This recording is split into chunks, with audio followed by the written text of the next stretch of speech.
السلام علیکم میرے پیارے پیارے ریڈرز، کیسے ہیں آپ؟ یقیناً ٹھیک ہوں گے۔ تو لے کر آ چکی ہوں منڈے اسپیشل جرگا اسپیشل ایپیسوڈ۔ جرگا بھی باقی ہے میرے دوست، تو جلدی سے آپ کو لے کر چلتی ہوں۔ بہت ہی زبردست اور دھماکے دار والی ایپیسوڈ ہے، بالکل بھی آپ لوگوں کو فریش کر دے گی، ٹھیک ہے؟ تو بنا ٹائم ضائع کے لے کر چلتی ہوں۔ ایپیسوڈ ہے ہماری 63، ناول ہے جانان بائی اسمروا مرزا۔ Let start. میرے بیٹے کی قسمت میرے جیسی بری نہیں نکلی۔ اسے ایک ایسا ہم سفر ملا جو اسے بھری دنیا کے سامنے اپنا کہنے کا شوقین ہے۔ کیا اللہ تو بہت بے نیاز ہے، تو اجڑی ماؤں کے بچوں کو اتنا خوبصورت بسا دیتا ہے کہ ان ماؤں کے کلیجے ٹھنڈے ہو جاتے ہیں۔ چند آنسو ہجرا کی آنکھوں سے بہہ نکلے تھے۔ اب تو انہیں اپنے لیے حقیقت میں کچھ نہیں چاہیے تھا۔ وہ اس بھرے مجمع میں صرف جاسم کو دیکھ رہی تھی۔ حالانکہ وارث اور رضی کا دیدار ان کی خواہش ضرور ہوگا، پر کہتے ہیں نا، عورت سب معاف کر سکتی ہے مگر بے وفائی اور بٹوارا نہیں۔ اگر ایسا ہو تو وہ مرد کو دیکھنے لائق بھی نہیں سمجھتی۔ یشما افریدی کا ہر لفظ اس علاقے کی تقدیر بدلے گا۔ بحیثیت سرپنچ مجھے خوشی ہے کہ اس علاقے کی عورتوں کی سربراہی تمہارے ہاتھ میں ہے، بلکہ میں چاہتا ہوں تم اس علاقے کی ہر عورت، چاہے وہ بیٹی ہو، بہن ہو یا ماں، اسے یہ شعور دو کہ وہ قربان ہونے کے لیے پیدا نہیں ہوئی۔ اللہ نے عورت کو ہم مردوں کا سکھ بنایا، لیکن ہم نے اپنے گناہوں کے بوجھ اس معصوم وجود پر ڈال کر خود کو بری و ذمہ کرنا اور بچانا شروع کر دیا ہے۔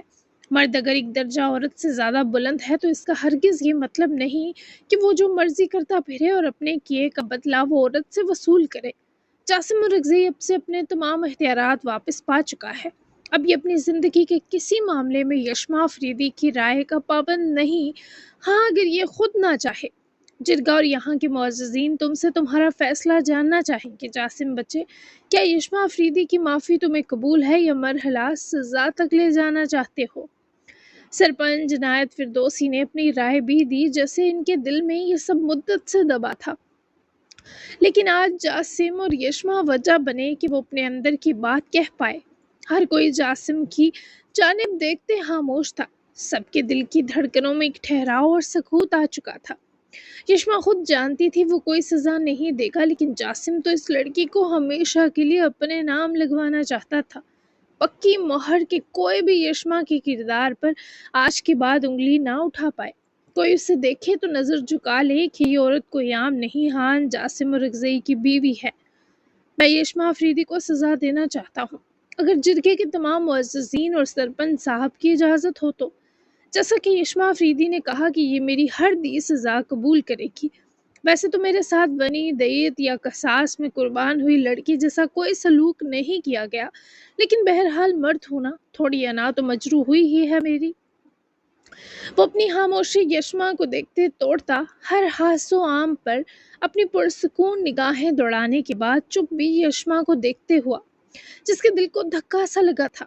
تمام مجمع ایک بار پھر تھم چکا تھا اور ساتھ ہی چہم گوئیاں بلند ہونے لگیں کہ اب ایک مرد کون سی سزا تجویز کرے گا۔ یشما بھی سزا کا سنے سپید پڑ چکی تھی۔ دل نے کہا یہ شخص سزا نہیں دے گا، پر دماغ تو ٹیکنیکل ہو کر سوچتا ہے کہ کسی کے ساتھ برا کرو تو اسے موقع ملے اگر اسے بھی برا کرنا چاہیے۔ پھر بھی وہ جاننے کو بے قرار تھی۔ بالکل، کہو جاسم بچے، تم کیا سزا دینا چاہتے ہو؟ اگر وہ تہذیب و انصاف کے دائرے میں ہوئی تو اس پر عمل درآمد کروایا جائے گا، بھلے پھر تم اس کے نکاح سے آزادی ہی کیوں نہ مانگ لو، کیونکہ سب جائز ہوگا۔ سرپنچ صاحب کی آواز جرگے کے ہر حاس و عام کے کان سے ٹکرائی تھی، جبکہ اس نکاح سے نکلنے کی بات پر جاسم نے ایک بار پھر شدید پریشان اور مرجھائی ہوئی یشما افریدی کی جانب دیکھا۔ اس کے نکاح سے نکلنا مجھے ختم کر دے گا کہ کبھی مجھ سے الگ نہیں ہونا چاہے گی، پر اگر حالات نے اسے مجبور کیا کہ مجھے چھوڑ جائے تبھی سب ٹھیک ہوگا، تو ایسا راستہ ہی بند کر دوں گا۔ میں جتنی دیر زندہ رہوں گا میری بیوی بس تم رہو گی یشما، پھر بھلے ہمارے درمیان کا رشتہ کتنا ہی ادھورا رہے مجھے پرواہ نہیں، پھر بھلے تم مجھ سے وہ 3 لفظ بڑھاپے میں جا کر کہو، تب بھی میرے لیے سارے میں شامل کرنے کو کچھ نہ ہوگا۔ اتنا تو میرا وقار تھا بھی نہیں جتنا تم نے بڑھا کر لوٹایا مجھے۔ میری شہرت میں اضافہ کر دیا تم نے، نیک نامی بڑھا دی۔ میں تمہیں کیسے خود سے الگ ہونے دے سکتا ہوں؟ تمہاری آنکھوں کا یہ ڈر بتا رہا ہے تم بھی یہی سمجھ رہی ہو میں تمہیں سخت سزا سنانے والا ہوں۔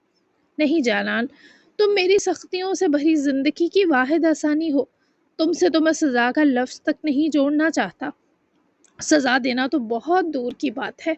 مجھے تم سے نفرت بھی ہوتی تو آج جو تم نے کیا اس کے بعد محبت ہو ہی جاتی، لیکن میں تم سے عام سی محبت کبھی نہیں کروں گا۔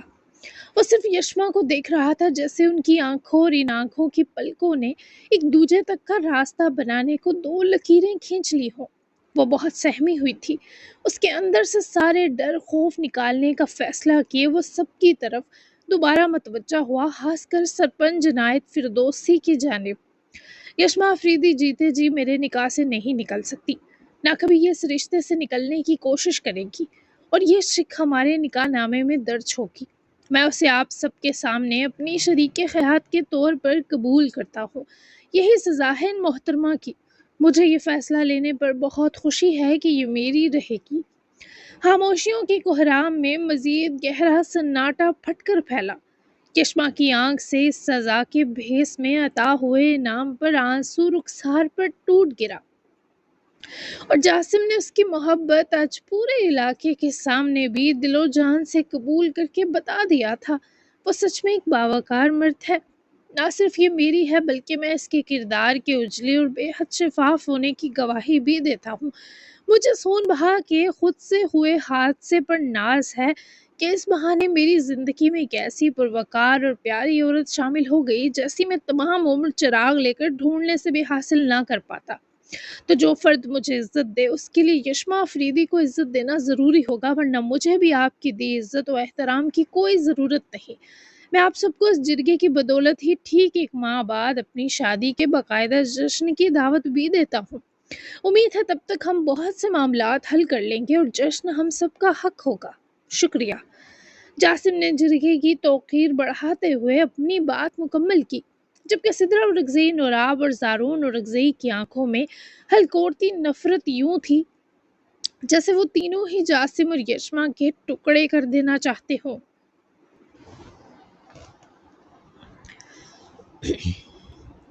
یاور اور یزدان کو تو اپنے سر بلند محسوس ہو رہے تھے، پر آج سفیان افریدی کے دل پر ایک گرہ پڑی تھی۔ کوئی مرد ایک عورت کو اتنی عزت بھی دے سکتا ہے؟ یہ تو نہ کبھی اس نے سنا نہ دیکھا۔ یہاں تک کہ سفیان کی طرح کی کیفیت اور بہت لوگوں کی تھی۔ یشما اس علاقے میں عورت کو مرد کی عزت برقرار رکھنے ہمیشہ اس علاقے میں عورت کو مرد کی عزت برقرار رکھنے اور بڑھانے کے جتن کرتے دیکھا گیا تھا، مگر جاسم اورگزئی نے تو روایت ہی بدل ڈالی تھی۔ جاسم اورگزئی، میرے بیٹے، تم پر علاقے کے ہر فرد کو ناز ہے۔ ایک عورت کا اس سے جو تم نے مقام دیا وہ ہر کوئی نہیں کر سکتا، تمہارے بابا بھی نہ کر سکے، لیکن مجھے خوشی ہے میں نے تمہاری ایسی تربیت ضرور کر دی کہ کم از کم تم مجھ جیسے نہ بنے۔ تم میری وہ اولاد ہو جو کم از کم کسی عورت کے ساتھ برا کرنے کی مرتکب نہ ہوئی، اور تم میں انسانیت کوٹ کوٹ کر بھری ہے۔ جہاں میرا ایک بیٹا مجرم بنا کھڑا ہے اور میرا دل کٹ رہا ہے، وہاں تم نے اس جرگے میں موجود ہو کر میرے اس کٹے دل کا شاندار مرہم کیا ہے۔ بابا بہت پیار کرتے ہیں تم سے۔ یہ سب سنے وارث اورگزئی اپنی نشست چھوڑ کر اٹھے۔ انہوں نے جاسم کے نزدیک جا کر اس کا چہرہ ہاتھوں میں بھرے سب کے سامنے اس کا ماتھا چوما۔ اس باپ کے ظرف کو داد دینی بنتی تھی جس کے ایک بیٹے کو زندگی ملی تھی اور دوسرے کو شاید آج موت ملتی، لیکن وہ اپنی اختراع پر ناز کر رہے تھے کیونکہ یہ رشک کہ وہ جاسم کے بابا ہیں اس پچھتاوے پر بھاری تھا کہ وہ زارون کے بھی بابا ہیں۔